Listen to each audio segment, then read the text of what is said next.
Hi friends, இன்றைக்கி August 6ஆம் தேதி செவ்வாய்க்கிழமை பாண்டியன் ஸ்டோர் சீசன் 2ல் என்ன நடக்குதுன்னு சொல்லிட்டு பார்த்துடலாம். நேற்று வந்து மீனா இங்கிலீஷ் பேப்பர் வாங்குறதுக்காக அவங்க மாமனார் பாண்டியன் கிட்ட பெர்மிஷன் கேட்குறாங்க. ஆனால் இப்போ வாங்குகிற பேப்பரையே படிக்கிறதுக்கு ஆள் இல்லை.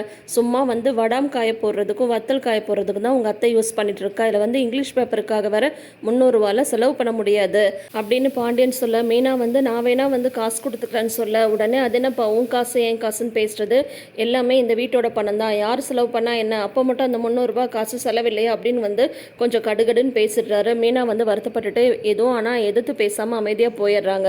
இப்போ செந்திலுக்கு வந்து ரொம்ப வருத்தமாக இருக்குது. மீனா வந்து எப்படி வளர்ந்த பிள்ளை, நம்மளுக்காக எவ்வளவோ விஷயம் வந்து அட்ஜஸ்ட் பண்ணிட்டு போகிறா. ஆனால் அவளோட ஒரு சின்ன ஒரு தேவையை கூட என்னால் வந்து பூர்த்தி பண்ண முடியல. ஒன்றும் இல்லை, வெறும் 300 ரூபாய் விஷயம், அதுக்கு போய் மீனா வந்து எல்லார் முன்னாடியும் தலை குனிஞ்சு நிற்கிற மாதிரி ஆகிப்போச்சு. அப்பா எல்லார் முன்னாடியும் மீனா வந்து இந்த மாதிரி திட்டிருக்கக்கூடாது, இது வந்து ஃபஸ்ட் டைம் கிடையாது, இதுக்கு முன்னாடி வேற வந்து வீட்டில் நடக்கிற எல்லா பிரச்சனைக்கும் மீனா தான் காரணம் அப்படின்ற மாதிரி வேற சொல்லிட்டாங்க. மீனா வந்து என்னதான் அவர் முன்னாடி எதுவும் பேசினாலும் தனியாக என்கிட்ட ரொம்ப வருத்தப்பட்டா அப்படின்ற மாதிரிலாம் செந்தில் வந்து ரொம்ப வருத்தப்பட்டு சரவணன், கதிர், பழனி இவங்க 3 பேர்ட்டையும் சொல்லிட்டு இருக்காங்க. அப்போ வந்து கதிர் வந்து சொல்கிறாங்க, இப்போ இங்கே பேசுகிறலன்னா அதை வந்து அங்கேயே அப்பாட்ட கேட்டிருக்க வேண்டியதானே, எதுக்கு அண்ணியை திட்டுறீங்கன்னு சொல்லிட்டு. இந்த மாதிரி நீங்கள் யாருமே கேட்காதனால தான் அவர் இஷ்டத்துக்கு அவர் வந்து பண்ணிகிட்ருக்காரு. நான் ஒன்று சொல்கிறேன், நீ வந்து அதை செய் சரியா, நீ வந்து இனிமேல் கடைக்கெலாம் வேலைக்கு போகாத, பேசாமல் வேறு ஏதாவது வேலைக்கு போ, அதுலேருந்து உனக்கு வந்து காசு சம்பாரிச்சு அண்ணி என்னெல்லாம் ஆசைப்பட்றாங்களோ அதெல்லாம் வந்து அவங்களுக்கு செய்ய அப்படின்னதும் உடனே சரவணன் வந்து திட்டுறாங்க, என்னடா நீ தப்பு தப்பாக வந்து அவனுக்கு வந்து சொல்லி கொடுத்துட்ருக்க, அப்பா வந்து அந்த மாதிரிலாம் எதிர்த்துலாம் பேசக்கூடாது, அது மட்டும் இல்லாமல் திடீர்னு கடையை விட்டு நிற்க சொல்கிறேன், அப்போ கடையில் வந்து அப்பா மட்டும் கஷ்டப்படணுமா தனியாக அப்படின்ற மாதிரி சரவணன் வந்து சொல்கிறாங்க. உடனே பழனி சொல்கிறாரு, ஏன்பா நான்லாம் கடையில் இருக்கிறது வந்து உனக்கு தெரியலையா அப்படின்னாலும் உடனே இந்த மாதிரி வந்து டக்குன்னுலாம் முடிவெடுக்கக்கூடாது, அப்பா வந்து ஒரு விஷயத்த சொல்கிறாருன்னா அதை வந்து நம்ம சரி அப்படின்ற மாதிரி யோசிச்சுட்டு செய்யணும், அவ்வளோதான். உனக்கு என்ன இப்போது வந்து அந்த பிள்ளை பேப்பர் கேட்டுச்சு, அது வந்து நீங்கள் வாங்கணும் அவ்வளோதானே, நான் எப்பயே பணம் தரேன், நீ வந்து மீனாவுக்கு வந்து பேப்பரை வாங்கி கொடு, இங்கிலீஷ் பேப்பர் அப்படின்னு சொல்லிட்டு பாக்கெட்டில் கை விடுறாரு.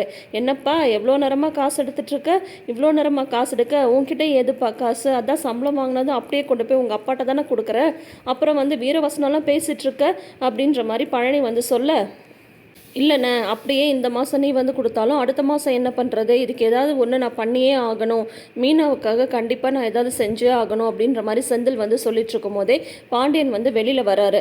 என்னடா எல்லாம் கடைக்கு போகாமல் இங்கே நின்று என்ன கதை பேசிகிட்டு இருக்கீங்களா அப்படின்னு சொல்லி கேட்க, உடனே பழனி சொல்கிறாரு, இல்லை மாமா கடையில் என்னெல்லாம் வேலை இருக்குது அப்படின்றத பற்றி தான் பேசிகிட்டு இருந்தோம் அப்படின்னு சொல்ல, யார் இவனுங்களோட சேர்ந்தா அப்படின்னு சொல்லி கேட்கும்போது, இல்லை நானும் செந்தில் தான் பேசிகிட்டு இருந்தோம் அப்படின்ற மாதிரி வந்து சொல்லிட்டு இருக்காங்க. அப்போ வந்து சரி அப்படியே விட்டே நின்று பேசிடலாமா, கடை கிளம்புங்க அப்படின்னு சொல்லிட்டு பாண்டியன் சொல்ல, உடனே செந்தில் வந்து அப்பா ஒரு நிமிஷம் அப்படின்றாங்க. என்னடா அப்படின்ற மாதிரி வந்து இவர் கேட்கும்போது, எதுக்குப்பா நீங்கள் மீனாட்டை வந்து அந்த மாதிரி பேசுனீங்க அப்படின்னு சொல்லிட்டு கேட்குறாரு. என்ன அப்படின்ற மாதிரி சொல்லும்போது, இல்லைப்பா ஒரு சின்ன விஷயம், பேப்பர் வாங்குறதுக்கு தானே அவள் வந்து கேட்டா, அதுக்காக அவளை வந்து எல்லாரும் முன்னாடி இந்த மாதிரி வந்து திட்டணுமா அப்படின்ற மாதிரி சொல்கிறாங்க.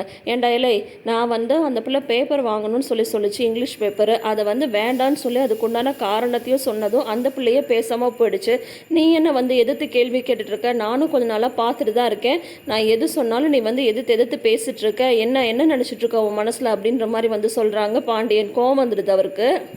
உடனே செந்தில் வந்து சொல்கிறாரு, இல்லைப்பா நீங்கள் என்ன இருந்தாலும் மீனாட்டு அந்த மாதிரி பேசினது தப்பு தான், அவளை வந்து நீங்கள் எல்லோரும் முன்னாடி இந்த மாதிரி வந்து ஏதாவது சொல்லிகிட்டே இருக்கீங்க, அவள் வந்து நீங்கள் சொல்கிறீங்கன்றதுனால அமைதியாக இருக்கா, அவள் அமைதியாக இருக்கான்றதுக்காக நீங்கள் என்ன வேணால் பேசுவீங்களா, இதெல்லாம் தப்பு அப்படின்னதும் இன்னும் பயங்கர கோவம் வந்துருச்சு. என்னடா நானும் பார்த்துட்டே இருக்கேன், நீயும் வந்து சும்மா ஏதாவது சொல்லிகிட்டே இருக்கேன்னு சொல்லிட்டு கை வாங்க போயிடுறாரு. கோமதி வந்துடுறாங்க, தடுத்துடுறாங்க. என்னங்க பண்ணிட்டுருக்கீங்க, தெருவில் எல்லோரும் பார்க்குறாங்க, என்ன பண்ணுறீங்க நீங்கள் அப்படின்னு சொன்னதும், பாருடி அவன் பொண்டாட்டி வந்து பேப்பர் வேணும்னு கேட்டாலாம், நான் வந்து வேணான்னு சொன்னதும் எப்படி அப்படி சொல்லலான்னு சொல்லிட்டு தேவையில்லாமல் வந்து இவன் என்கிட்ட வந்து சண்டைக்கு வந்துட்டுருக்கா, எல்லாம் இப்போ ஆளுங்கள்லாம் ரொம்ப வளர்ந்துட்டாங்கல்ல, அதனால் என்னையே எதிர்த்து பேச ஆரம்பிச்சிட்டாங்க, இன்னொரு தடவை இந்த மாதிரிலாம் பேசினான்னு வையன் அவ்வளோதான், என்ன நடக்கும்னே தெரியாது அப்படின்னு சொல்லிட்டு கத்திட்டு போகிறாரு. உடனே வந்து செந்தில் வந்து சொல்கிறாரு, நான் என்ன சொல்ல வந்து அவர் என்ன புரிஞ்சுக்கிட்டார் அப்படின்னா, கரெக்டு தான் மாப்பிள்ள, நீ சொல்ல வந்த விஷயமே வேறு, ஆனால் உங்கள் அப்பா புரிஞ்சுக்கிட்ட விஷயமே வேறு அப்படின்ற மாதிரி வந்து இவங்க பேசிகிட்டு இருக்கும்போது உடனே வந்து சரவணன் வந்து சமாதானப்படுத்துகிறாரு. சரி விடுடா, அப்பா கோவப்படுற மாதிரி நீ நடந்துக்காது அப்படின்னு சொல்லவும், என்ன இருந்தாலும் இந்த மாதிரி தெருவில் நின்று கையை ஓங்கலாமா சரவணா, அதெல்லாம் தப்பு இல்லை, அவனுக்கும் கல்யாணம் ஆகிடுச்சுல்ல அப்படின்ற மாதிரி வந்து பழனி வந்து சொல்ல, செந்தில் வந்து கோவமாக கிளம்பி போயிடுறாரு.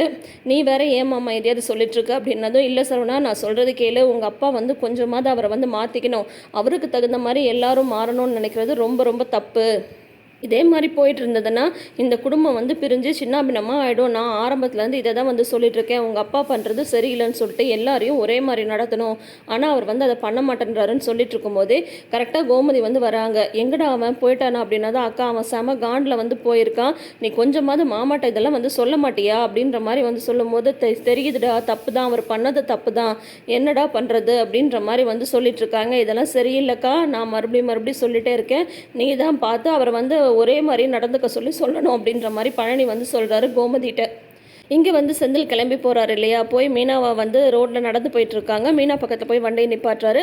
நீங்கள் எங்கே சார் எங்கே கடைக்கு போகலையா அப்படின்னு மீனா வந்து கேட்க, நீ வண்டியில் ஏறு, நான் உன்னை ட்ராப் பண்ணுறேன் அப்படின்ற மாதிரி சொல்கிறாங்க. ஏன் உங்களுக்கு லேட் ஆகாதானே, அதெல்லாம் ஒன்றும் லேட் ஆகாதுன்னு ஏறுன்னு சொல்கிறாரு. மீனாவும் வண்டியில் ஏறிக்கிறாங்க. அதுக்கப்புறம் பார்த்தீங்கன்னா என்னது பயங்கர வெயிலாக இருக்குல்ல அப்படின்ற மாதிரி மீனா வந்து டாப்பிக்கை மாற்ற வந்து பார்க்குறாங்க. ஏன்னா செந்தில் ஏன் வந்திருக்காங்கன்னு மீனாவுக்கு புரிஞ்சு போச்சு. செந்தில் வந்து சாரி கேட்குறாரு.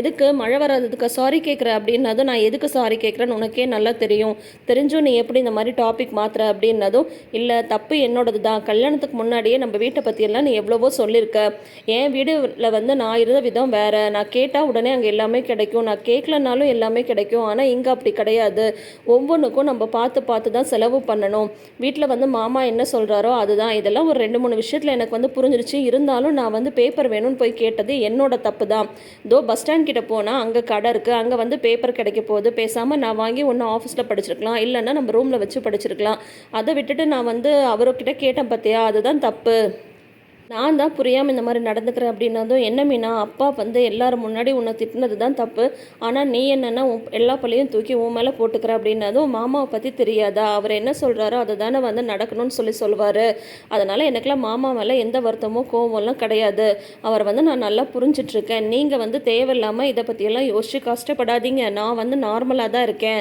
நீங்கள் வந்து இதெல்லாம் யோசிச்சுட்டு இல்லாமல் பேசாமல் கடைக்கு போய் வேலையை பாருங்கள் அப்படின்னு சொல்லிட்டு மீனா வந்து போயிடுறாங்க. மீனா வரைச்சு ரொம்ப பெருமையாக ஃபீல் பண்ணுறாரு செந்தில். மீனாவுக்காக எதையாவது செய்யணும் அப்படின்ற மாதிரியே யோசிச்சுட்டு இருக்கும்போது கதிர் வந்து சைக்கிள் பஞ்சர் ஆகி பக்கத்தில் வந்து நின்றுட்டுருக்காரு. அப்போ வந்து செந்தில் வந்து போயிட்டு பஞ்சருக்கு ஆள் வர சொல்லிட்டு, நான் இப்போயே ஒரு இடத்துக்கு வந்து போகணும், மீனாவுக்காக நான் இது வரைக்கும் எதுவுமே செஞ்சதில்லை, அவளுக்காக நான் ஒரு விஷயத்தை செய்யணும், நீ கூட வா அப்படின்னு சொல்லிட்டு கதிரை கூட்டிட்டு நேராக மீனா அவங்க அப்பா வீட்டுக்கு போயிட்டு மீனாப்பான்னு சொல்கிறாரு. நீ எங்கடா இங்கே வந்து அப்படின்னு சொல்லிட்டு அவர் வந்து கத்த, நில்லுங்க, மீனா மாதிரி ஒரு பொண்ணு கிடைக்கல, நீங்கள் வந்து கொடுத்து வச்சிருக்கணும், உங்களுக்கு என்ன பிரச்சனை, நீங்கள் ஏன் எங்கள் கல்யாணத்தை வந்து ஏற்றுக்கல, நான் வந்து கவர்மெண்ட் வேலையில் இல்லைன்ற ஒரே காரணத்தினால தானே, இப்போ சொல்கிறேன் கேட்டுக்கோங்க, யாருக்காக இல்லைனாலும் மீனாவுக்காக கண்டிப்பாக நான் கவர்மெண்ட் வேலையை வாங்கியே தீருவேன் அப்படின்ற மாதிரி செந்தில் வந்து பேசிகிட்டு இருக்காரு. அதை அப்படியே வீடியோ எடுத்துகிட்டு இருக்காரு கதிர்.